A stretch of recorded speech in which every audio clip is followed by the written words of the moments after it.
that information to you all. Yeah. Just a real quick question to the SCAD assessment. In one of the, are there other mechanisms besides the matrix that you showed that were considered? For example, using UV light sources to identify potential oil presence or other means like that?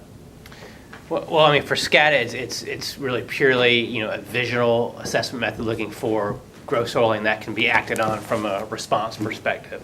Now, they're often coupled with SCAD. There may be sampling teams that are also collecting oil samples and sediment samples and having those characterized, fingerprinted, et cetera.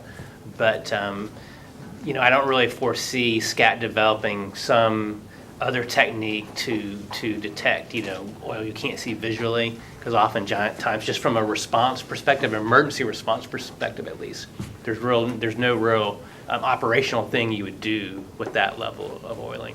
There may be, for certain projects, longer term remediation projects for smaller scale sites that look at those levels of oiling. So from the perspective of I guess aside from the actual SCAT teams that were operated through the agencies, there were a lot of citizen sampling teams that were out doing collections or observations and reporting that information. And maybe that's something new to add to the list of things is how do you take advantage of other sources of data that can be used then to help detect and determine what the extent of a spill is, given that some of the locations that these spills might happen in the future, as well as what we know from the past, are not as quick and easily accessible to teams, large teams, where you have a whole huge response effort. By the time that they're able to muster that, there could have been some fisherman observations, citizen observations, and so on.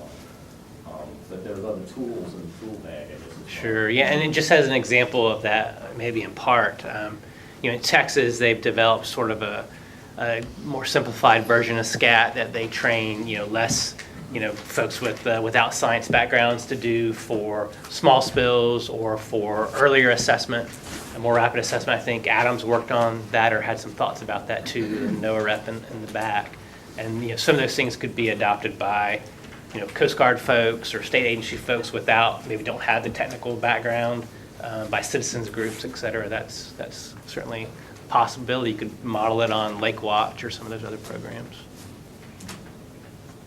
Okay. I think we're going to wrap it up.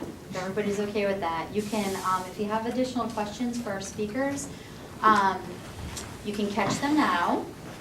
Or I'll also send out an email with everyone's contact info. And actually, if you didn't grab it yet, there's a sheet in the back that talks a little bit about all of our presenters today. So I guess just to wrap up, well, first, we have this evaluation that we're asking everybody to fill out.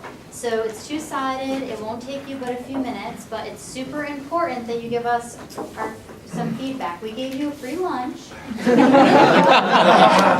was really good. We fed you well. So I'll pass these around. If you guys can just take a few minutes and fill them out. Yeah, there is nothing called free lunch, obviously, right? Yeah, that's such thing as free lunch. Everybody on the panel that, I want to hear wrong, is it feels it's safe to swim in the Gulf?